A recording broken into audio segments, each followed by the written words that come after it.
પાડ્યા અને અમદાવાદ, જામનગર તેમજ રાજકોટમાં દરોડામાં 200 કરોડની કરચોરી સામે આવી છે।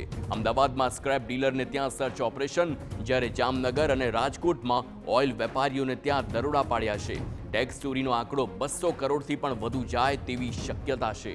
તો બોગસ બિલ અને શંકાસ્પદ દસ્તાવેજ જપ્ત કરવામાં આવ્યા છે। તો બેઝ ઓઇલ ઇમ્પોર્ટને લઈને મોટું કૌભાંડ પણ બહાર આવે તેવી શક્યતા છે। સંવાદદાતા સચિન પાટીલ ફોનલાઈન પર છે। સચિન, 200 કરોડથી વધુની આ કરચોરી ઝડપાઈ છે। કઈ કંપનીમાં તપાસ કરવામાં આવી છે અને આગળ આ તપાસ ક્યાં પહોંચે તેમ છે?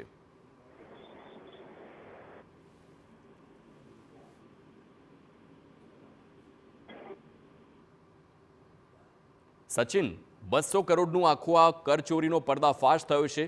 કઈ કંપનીમાં તપાસ હાલ ચાલી રહી છે અને વધુ તપાસ કઈ દિશામાં આગળ વધશે? 200 કરોડનો આંકડો તો અત્યારે હાલ મળ્યો છે, પરંતુ જીએસટીની જે તપાસ છે તપાસ ચાલુ છે। જીએસટી વિભાગ દ્વારા જે પણ ડોક્યુમેન્ટ્સ અને ઇલેક્ટ્રોનિક એવિડન્સીસ સાથેના જે પણ બિલ સહિતની જે માહિતી છે જે જીએસટીના હાથમાં આવી છે એની આધારે હજુ પણ તપાસ ચાલી રહી છે। અને જે સ્ક્રેપ વેપારી છે અને સાથે જ સાથે જે ઓઇલ એમને ત્યાં આ જે દરોડાની કાર્યવાહી છે, દરોડાની કાર્યવાહીમાં તપાસ ચાલી રહી છે અને લગભગ 200 કરોડથી પણ આ આંકડો હજુ આગળ વધી શકે છે। અને અમદાવાદ સહિત રાજકોટ અને જામનગરમાં અલગ અલગ 25 જેટલા સ્થળોએ આ જે તપાસ છે, તપાસ અને રેડની કામગીરી જે છે જીએસટી વિભાગ દ્વારા હાથ ધરવામાં આવી છે। અને અમદાવાદમાં જો વાત કરવામાં આવે તો જે સ્ક્રેપના વેપારી છે એમના ત્યાં અને સાથે જામનગર અને રાજકોટમાં જે ઓઇલના વેપારીઓ છે, ઓઇલના બિઝનેસ સાથે સંકળાયેલા જે વેપારીઓ છે એમના ત્યાં આ દરોડાની કાર્યવાહી હાથ ધરવામાં આવી હતી।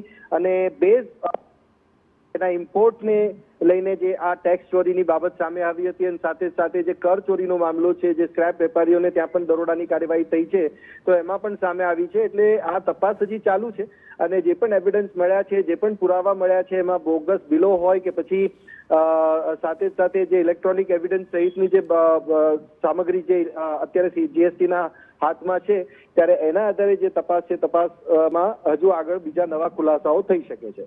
બિલકુલ સચિન, સમગ્ર માહિતી બદલ આભાર। તો હાલ આ આંકડો 200 કરોડનો છે, પણ આ વધે તેવી પૂરેપૂરી શક્યતા છે। જે પ્રમાણે કર ચોરી ઝડપાઈ છે, આંકડો વધે તેવી શક્યતા છે।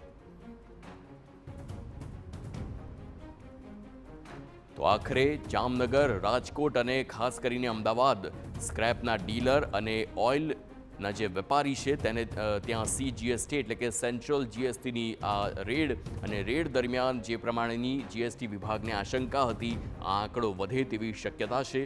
હાલ 200 કરોડનો આંકડો સામે આવ્યો છે, પરંતુ કરચોરીનો આંકડો વધી શકે છે અને આ સાથે જ અન્ય કરચોરી કરનાર જે વેપારીઓ છે તેમનામાં ફફડાટ જોવા મળી શકે છે।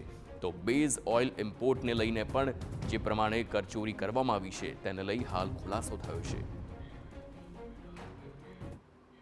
પોરબંદર